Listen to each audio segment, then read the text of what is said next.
Hello friends, इस video में हम डिस्कस करेंगे बेसिक अनुदेशक के एग्ज़ाम में जो प्रश्न आ सकते हैं, मोस्ट इम्पॉर्टेंट क्वेश्चंस जो काफ़ी सारे एग्ज़ाम में पूछे गए हैं उनके बारे में डिस्कशन करेंगे। और ये सभी प्रश्न दिल्ली अधीनस्थ बोर्ड के अंदर जो एग्ज़ाम लिए जाते हैं कंप्यूटर टीचर की भर्ती के लिए, उसमें पूछे गए थे। इन सब को डिस्कस करेंगे और अगर इनसे रिलेटेड एक दो भी क्वेश्चन हमें हमारे एग्ज़ाम में मिल जाए तो आपको एक अच्छा बेनिफिट मिल जाएगा। और साथ में यहाँ पे आपने अभी तक जो भी पढ़ा लास्ट टाइम पे आपका वो रिवीजन हो जाएगा। कॉपी पेन लेके बैठना है, जो भी क्वेश्चंस है वो खुद को सॉल्व करने हैं, देन आपको सॉल्यूशन देखना है। यहाँ पे दिया है what is the 6 complement of this number. 6 complement हम कैसे निकालेंगे? तो जो कॉम्प्लीमेंट हमें निकालना है, कितने डिजिट का नंबर है? 4 डिजिट का, 1 5 4 3। और इसका 6 कॉम्प्लीमेंट निकालने के लिए हम लिखेंगे 6 6 6 और 6। इसमें से इस नंबर को हम माइनस कर देंगे 1 5 4 3।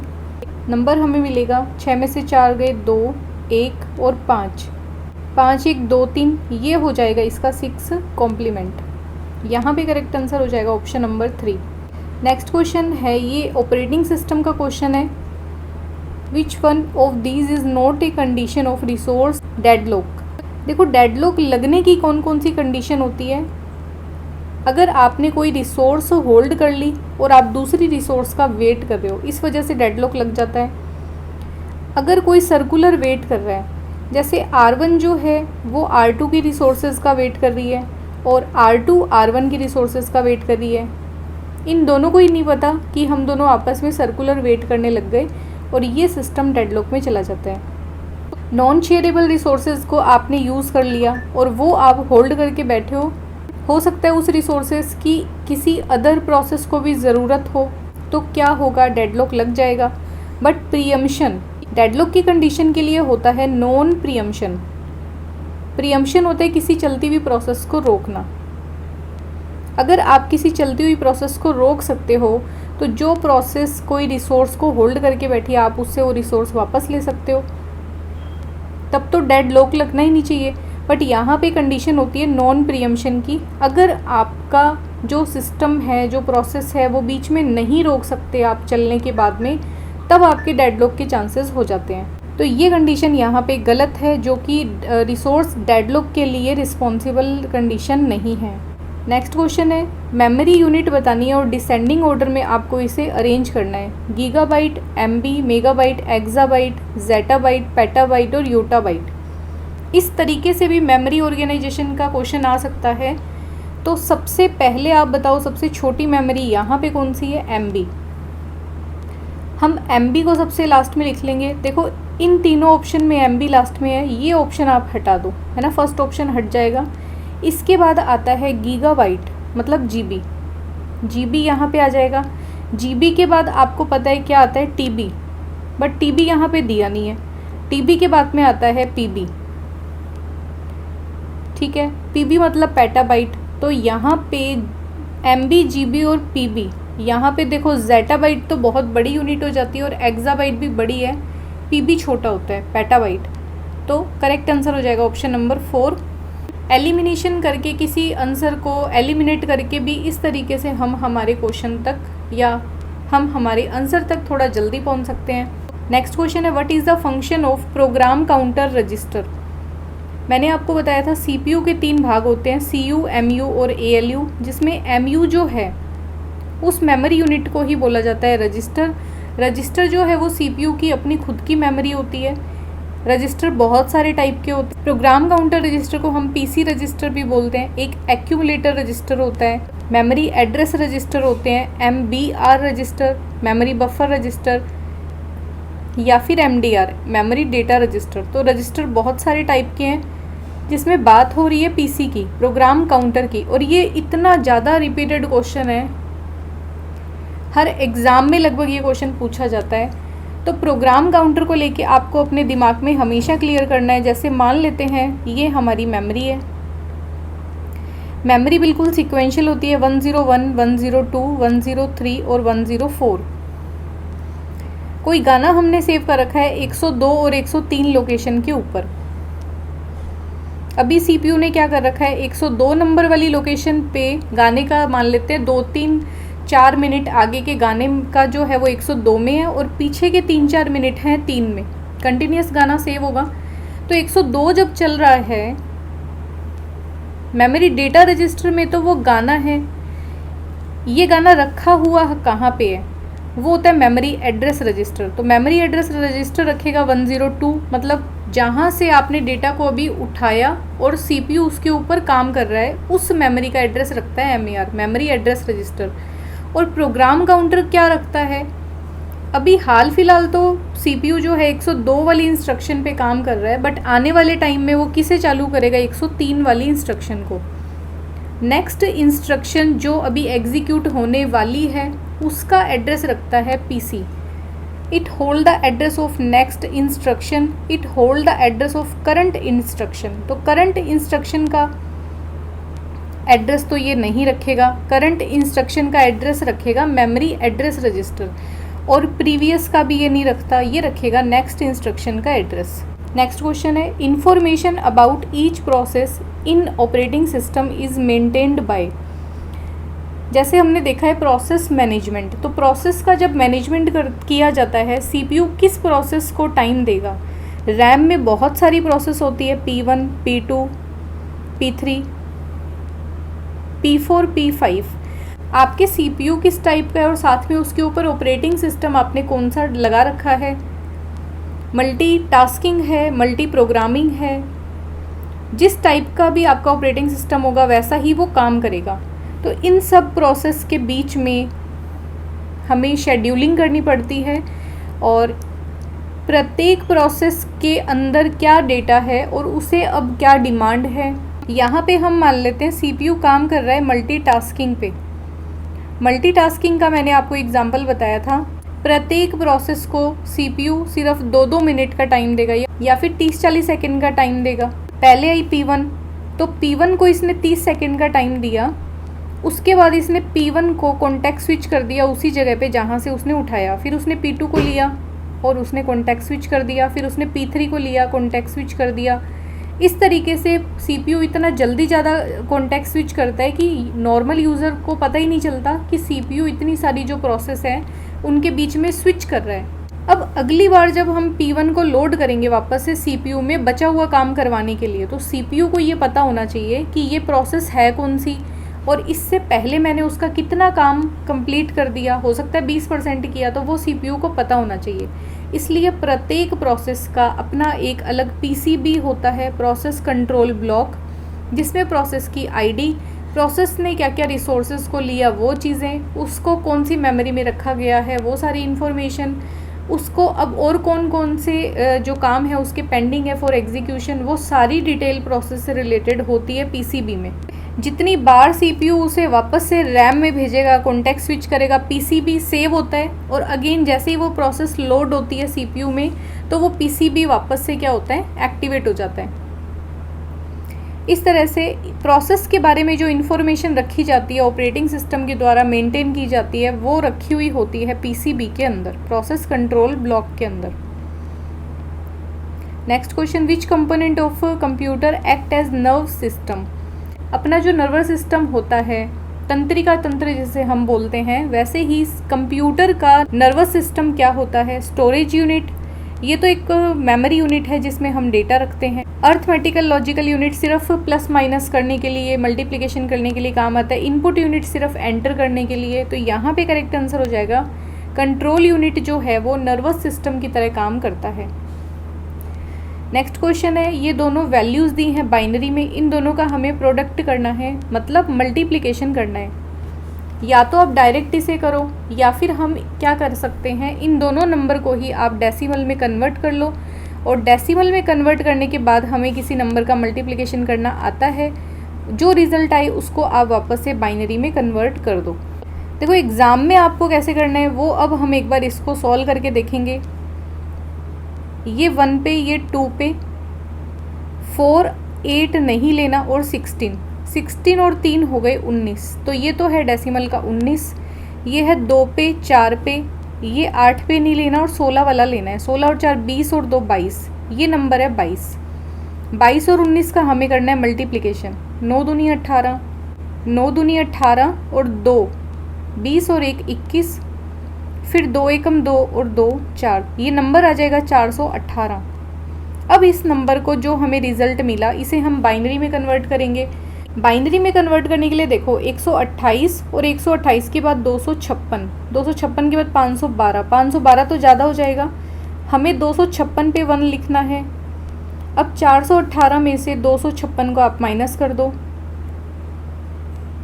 162, इसका मतलब आपको 128 भी लेना है। अब 162 में से 128 को माइनस कर दो, 34 का मतलब है 64 आपको नहीं लेना, 32 आप ले सकते हो, 32 ले लिया आपने, 16 आपको नहीं लेना, 8 आपको नहीं लेना, 4 आपको नहीं लेना और 2 लेते ही आप हो जाओगे 34। ठीक है, 2 ले लिया हमने, सॉरी यहाँ पे हम 1 लिखेंगे, 2 हम लेंगे और हम 1 नहीं लेंगे। ठीक है, नंबर हमारा आया 1101000010, ये नंबर आ जाएगा आपका मल्टीप्लिकेशन। करेक्ट आंसर देखो आपका ऑप्शन नंबर 1 मैच हो रहा है। नेक्स्ट क्वेश्चन है टूज़ कॉम्प्लीमेंट निकालना है इस नंबर का -28 और ये एक डेसिमल में दिया हुआ नंबर है। ठीक है, 16 बिट के अंदर आपको वो नंबर का टूज़ कॉम्प्लीमेंट निकालना है। आपको मैं इसके 2 तरीके बताऊंगी। आप क्या करो, इस -28 की जगह इसे +28 ले लो। ठीक है, आपने लिया +28, 32 की ज़रूरत नहीं है, हम लेंगे 16, 16 को माइनस करेंगे तो हमें और चाहिए 12, जिसमें हम 8 को ले लेंगे और हम लेंगे 4 को। ये हो गए हमारे 28 कंप्लीट। मगर ये नंबर आपको लिखना कितने बिट में है, ये 16 बिट के अंदर आपको नंबर लिखना है। मैं यहाँ से लिखना शुरू करती हूँ, 00111 और 00, इसका अब हम निकालेंगे वंस कॉम्प्लीमेंट। वंस कॉम्प्लीमेंट क्या होता है, 0 का 1 करना है, 1 का 0 करना है, ये हो जाएगा 1 1 0 0 0, बाकी सारे आ जाएंगे यहाँ पे 1 1 1। ठीक है, अब हम निकालेंगे इसका टूज़ कॉम्प्लीमेंट। टूज़ कॉम्प्लीमेंट कैसे निकालते हैं, इस पूरी इक्वेशन में प्लस कर दो 1, 1 1 हो गया 1 0, जिसका 0 यहाँ आएगा, 1 चला जाएगा ऊपर कैरी, 1 1 हो गया 0, 1 कैरी 1 आ जाएगा यहाँ पे, देन 0 0 1 1 1 1 1 1 1 1 1 1 1। देखो ये ऑप्शन आपका कहाँ पे मैच हो रहा है, आपका यहाँ पे करेक्ट आंसर हो जाएगा ऑप्शन नंबर डी, है ना, चौथा ऑप्शन आपका करेक्ट है। एक तो आपको क्या करना है, अगर कोई माइनस की संख्या दे रखी है तो प्लस वाला लेकर उसका टूज़ कॉम्प्लीमेंट निकाल लो। निकालते ही आपको टूज़ कॉम्प्लीमेंट किसका मिलेगा, जो वो पूछ रहा है, -28 का। अब इसका मैं आपको एक डायरेक्ट बता देती हूँ कि हम इसको डायरेक्ट कैसे निकालेंगे। -28 का अगर आपको टूज़ कॉम्प्लीमेंट निकालना है तो आप एक कम कर लो संख्या, इसका मतलब ये हो गया 27। अब 27 को आप कैसे लिखोगे, हम एक तो 16 लेंगे, 16 के बाद में हम लेंगे 8, 16 और 8 हो जाएगा 24, 24 के बाद आपको 3 और लेने हैं, तो आपको 4 नहीं लेना, आपको लेने हैं 2 और 1, है ना, ये संख्याएं हमें लेनी है। बट लेना जो संख्या हम लेंगे उसके नीचे हम लगाते हैं 0, माइनस की संख्या इसलिए थोड़ा उल्टा है, वैसे तो हम लगाते हैं 1 बट यहाँ पे लगाएंगे हम 0, 4 पे हम 1 रखेंगे, 8 पे 0, 16 पे 0 और बाकी की सब संख्याएं हम लिख देंगे 1 1 1 1। ठीक है, तो ये हो जाएगा हमारा डायरेक्ट टूज़ कॉम्प्लीमेंट निकालने का तरीका। यहाँ पे भी हमारा आंसर आएगा ये वाला। नेक्स्ट क्वेश्चन है, which component of computer is use to resolve difference between CPU and peripheral devices. Computer का ऐसा कौन सा कंपोनेंट है जो CPU और पेरिफेरल डिवाइसेस मतलब कीबोर्ड हो गया, माउस हो गया, मॉनिटर हो गया, प्रिंटर, ये सब के सब कौन सी होती हैं, पेरिफेरल डिवाइसेस होती हैं। इन दोनों के बीच में जो डिफरेंस आता है, आप चाहे स्पीड का मान लो या फिर काम करने के लिए, CPU तो है वो बहुत ही ज़्यादा फास्ट होता है, बहुत ही ज़्यादा बिजी होता है, बट ये डिवाइसेस कैसी होती हैं, आपने एक बार एंटर कोई प्रेस की, कोई की से आपने कोई डेटा दिया, उसके बाद वो ख़त्म, इनपुट देने का काम बहुत टाइम के बाद आएगा, बट CPU तो हर टाइम व्यस्त रहता है। इन दोनों के डिफरेंस को हम कैसे मैनेज कर सकते हैं, उसके लिए क्या चीज़ आप यूज़ कर सकते हो, क्या चीज़ से आप इस प्रॉब्लम को रिजॉल्व कर सकते हो। अर्थमेटिकल लॉजिकल यूनिट का काम क्या होता है, सिर्फ प्लस माइनस मल्टीप्लिकेशन मॉड्यूलस ये सब काम करना। कंट्रोल यूनिट का काम होता है पूरे कंप्यूटर पे कंट्रोल स्थापित करना, ना कि सीपीयू और input output devices peripheral devices के मध्य डिफरेंस को रिजॉल्व करना। मेमोरी यूनिट का काम तो बिल्कुल ही अलग होता है, वो सिर्फ डेटा को सेव करने का काम करती है। करेक्ट आंसर आ जाएगा इंटरफेस यूनिट।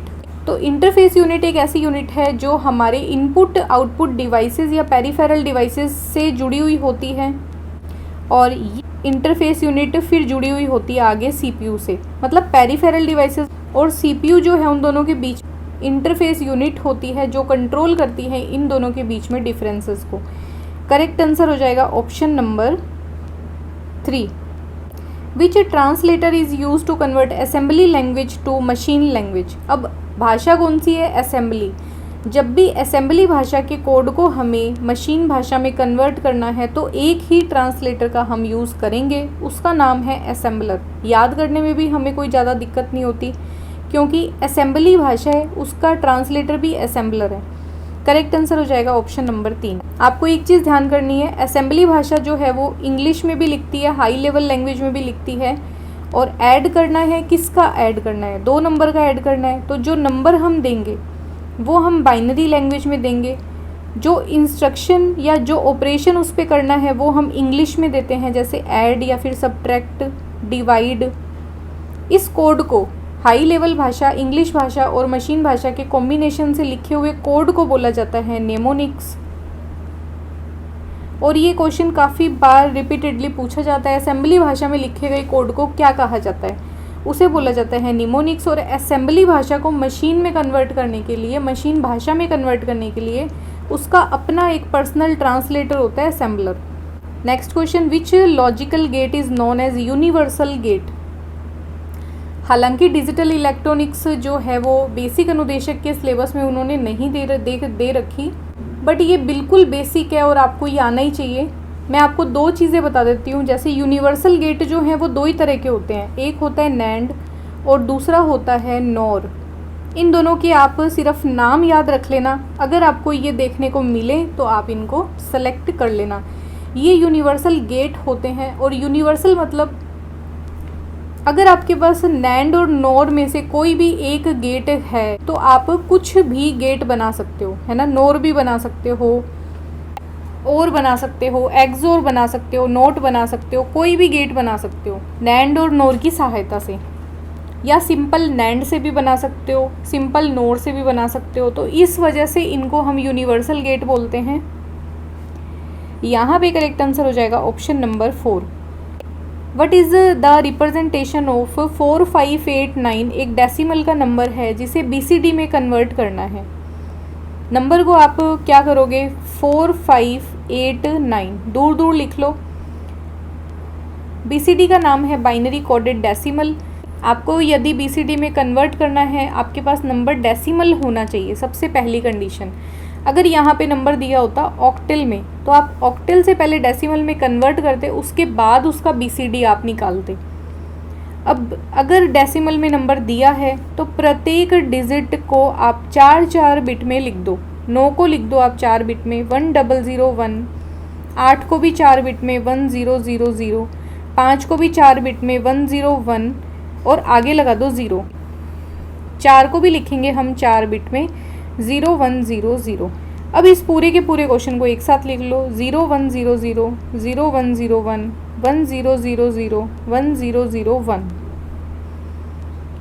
देखो ये यहाँ से आप अब अपना आंसर मैच करो, 11 तो यहाँ पे 11 नहीं है। करेक्ट आंसर हो जाएगा ऑप्शन नंबर 4। हमें ग्रे कोड बताना है, 27 हमें डेसिमल का नंबर दिया है। जैसे मैंने अभी आपको बताया BCD हम कब निकाल सकते हैं, जब हमारे पास डेसिमल नंबर हो। यदि आपको कोई नंबर दे दिया ऑक्टेल में, आपको बोला आप इसका BCD कन्वर्जन कर दो, तो आप क्या करोगे, इस 34 को पहले कन्वर्ट करोगे डेसिमल में और डेसिमल से आप डायरेक्ट उसका BCD लिख दोगे। यहाँ पे भी वो सेम ही कंडीशन है कि अगर आपको कोई ग्रे कोड का पूछे कि ग्रे कोड को कैलकुलेट करो, तो ग्रे कोड के लिए हमारे पास हमेशा बाइनरी नंबर होना कंपलसरी है। आप पहले जो भी नंबर दिया उसको बाइनरी में कन्वर्ट करो, उसके बाद उसका ग्रे कोड आप आसानी से कैलकुलेट कर सकते हो। 27 का हम बाइनरी निकालेंगे,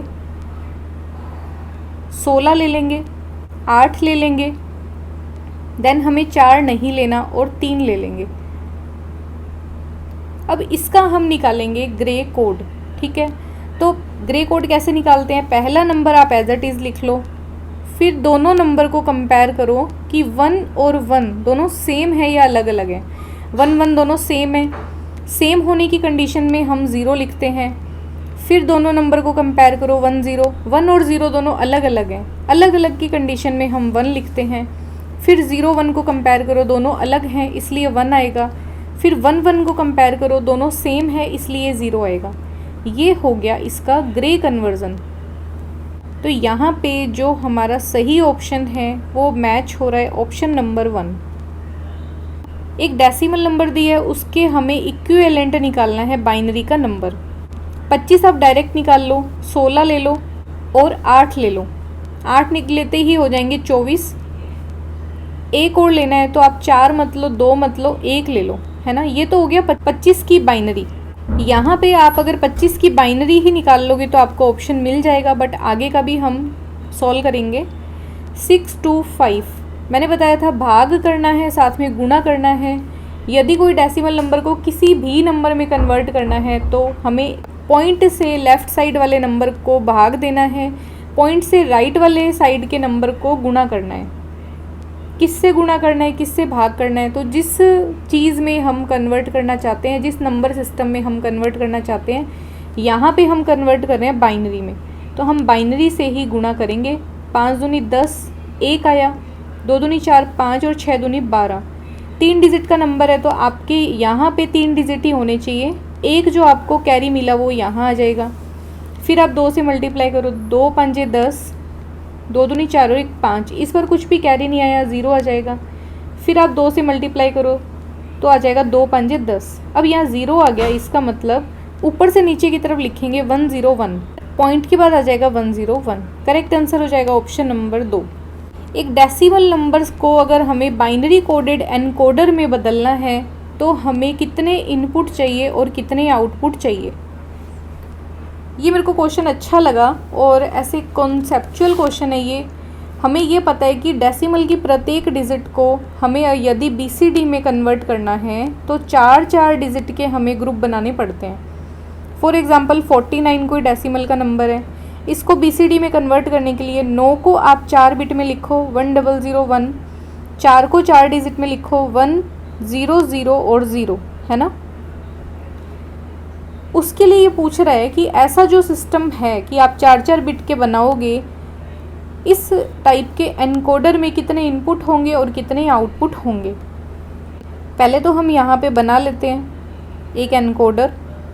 डेसिमल में कितने नंबर होते हैं, 0 1 2 3 4 5 6 7 8 और 9, ये रेंज होती है डेसिमल की। टोटल मिला के नंबर कितने हैं, 10।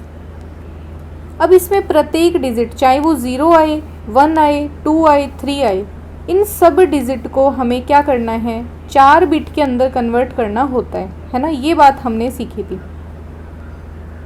तो इनपुट कितने हैं, 10। आउटपुट में आपको 4 ही बिट में आपको अपना आंसर लिखना है, 1 2 3 और 4। यहाँ पे इनपुट कितने हैं, 10। आउटपुट कितने आएंगे, 4। करेक्ट आंसर हो जाएगा ऑप्शन नंबर 3। नेक्स्ट क्वेश्चन है, ऑब्जेक्ट ओरिएंटेड जो प्रोग्रामिंग है मतलब C++, उसमें न्यू क्लास जो होती है created from an existing class, मतलब एक क्लास बनी हुई है आपकी A नाम से, उससे हमने एक नई क्लास बनाई, उसका नाम है B। और ये हम कैसे बना रहे हैं, एक क्लास को दूसरी क्लास में कैसे लेके आ रहे हैं, प्रिंसिपल ऑफ इनहेरिटेंस की वजह से। देन वो बोल रहा है कि जो न्यू क्लास है वो क्या कहलाती है, उसे हम न्यू क्लास बोलेंगे, उसे हम चाइल्ड क्लास बोलेंगे, उसे हम मेंबर क्लास बोलेंगे या डिराइव्ड क्लास। तो पुरानी क्लास कौन सी थी, ए वाली। ए से आपने इनहेरिटेंस प्रिंसिपल का यूज़ करते हुए दूसरी क्लास बना दी। इस तरह की प्रॉपर्टी को करेक्ट जो वर्ड है वो है डिराइव्ड। आपने पहली क्लास से दूसरी क्लास को डिराइव किया, मतलब पहले में जो वेरिएबल थे, फंक्शन थे, वो सब के सब आपने बी में भी डाल दिए। आपने क्या किया, डिराइव कर लिया। इसका करेक्ट आंसर हो जाएगा option number 4। Which symbol is use to represent an input और output operation in flow chart. ये बहुत ही इंपॉर्टेंट क्वेश्चन है, फ्लो चार्ट वाला, डीएफडी वाला, ये भी हमारे सिलेबस में है। इनपुट और आउटपुट ऑपरेशन का ये पूछ रहा है, तो हम एक बार पूरा का पूरा फ्लो चार्ट देख लेते हैं। ये होता है स्टार्ट और स्टॉप के लिए। या तो आपको बिल्कुल सर्कल मिलेगा या फिर आपको ऐसे एक ओवल सा भी मिल सकता है। फिर मिलता है रेक्टेंगल। रेक्टेंगल आपको पता है कि कंडीशंस के लिए होता है, इफ़ एल्स वाली जो कंडीशन होती है। और ये वाला जो सिंबल होता है इनपुट और आउटपुट लेने के लिए। यदि आपको कोई इनपुट लेना है तो आप ऐसे सिंबल का यूज़ लेते हो और इसका नाम क्या होता है, पैरेलेलोग्राम। ठीक है, करेक्ट आंसर हो जाएगा option number 1। How the object is interact with each other in oops programming. Object oriented में क्या होता है, हम ऑब्जेक्ट बनाते हैं और एक ऑब्जेक्ट को यदि दूसरे ऑब्जेक्ट से बातचीत करनी है तो वो क्या करता है, सिग्नल ट्रांसमिट करता है, मैसेज कोड सेंड करता है, टेक्स्ट करता है या रिंग करता है।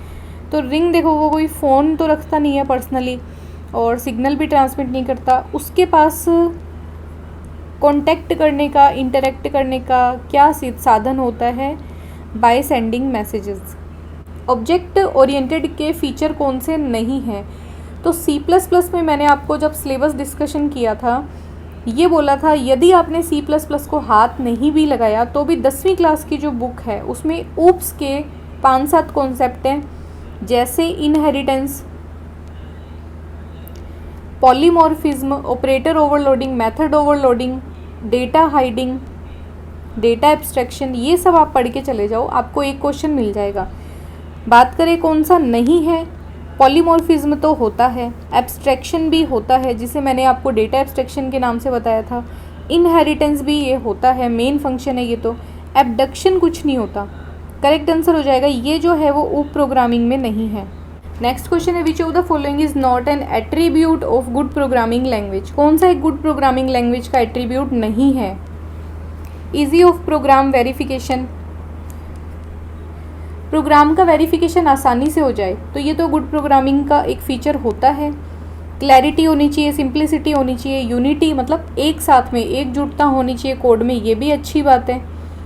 सपोर्ट फॉर एब्स्ट्रैक्शन, एब्स्ट्रैक्शन मतलब क्या होता है, जटिलताओं को छुपाना नॉर्मल यूज़र से और उन्हें क्या करना, सिर्फ एक तैयार किया हुआ सॉफ्टवेयर देना। अगर कोई बंदा काम कर रहा है टैली के ऊपर तो हम उसको ये नहीं बताएंगे कि टैली सॉफ्टवेयर बना कैसे, उसको बस ये पता है डेटा एंट्री कैसे करनी है, उसमें टेक्स्ट कैसे कैलकुलेट होगा, एंट्री आपको कहाँ करनी है, किस ऑप्शन में करनी है।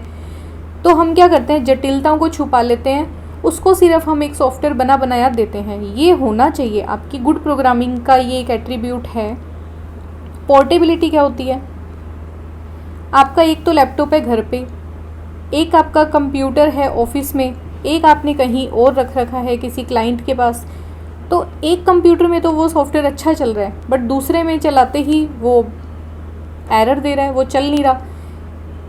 ये होता है नॉन पोर्टेबल, कि वो पोर्टेबल नहीं है, उसको इधर उधर कहीं ले जाया नहीं जा पा रहा, एरर दे रहा है। ये अच्छी प्रोग्रामिंग का लक्षण नहीं होता, अच्छे प्रोग्रामिंग का एट्रीब्यूट नहीं होता। पोर्टेबिलिटी होनी चाहिए, आप जिस भी कंप्यूटर में चलाओ वो कोड चलना चाहिए। यहाँ पे करेक्ट आंसर हो जाएगा, ये हमारी गुड प्रोग्रामिंग का एट्रीब्यूट नहीं है। When the rules of programming language are not followed, it gives error। कौन सी एरर देगा, प्रिंटिंग देगा, सिंटेक्स देगा, लॉजिकल देगा, रन टाइम देगा। आपने क्या किया, प्रोग्रामिंग के जो रूल डिफाइन किए थे ना कि प्रत्येक लाइन के बाद सेमीकोलन लगाना है, अगर आपने इन्वर्टेड कोमा को स्टार्ट कर लिया तो आप उसको बंद करोगे। अगर आपने मेन को स्टार्ट किया तो आप उसको पूरे के पूरे फंक्शन को अंदर इस जो मंजिले ब्रैकेट होते हैं इनके अंदर लिखोगे, कर्ली ब्रैशेस में लिखोगे। ठीक है, इनके रूल अगर आप फॉलो नहीं करोगे आपको कैसी एरर देखने को मिलेगी, सिंटेक्स एरर देखने को मिलेगी। Which one of the following is correct regarding the programming language. Programming language के लिए यहाँ पे कौन सा स्टेटमेंट सही है, प्रोसीजरल प्रोग्रामिंग जो होती है उसमें हम फंक्शन बनाते हैं, ऑब्जेक्ट ओरिएंटेड में हम ऑब्जेक्ट बनाते हैं, ये बात अभी अभी हमने की थी, ये तो सही है।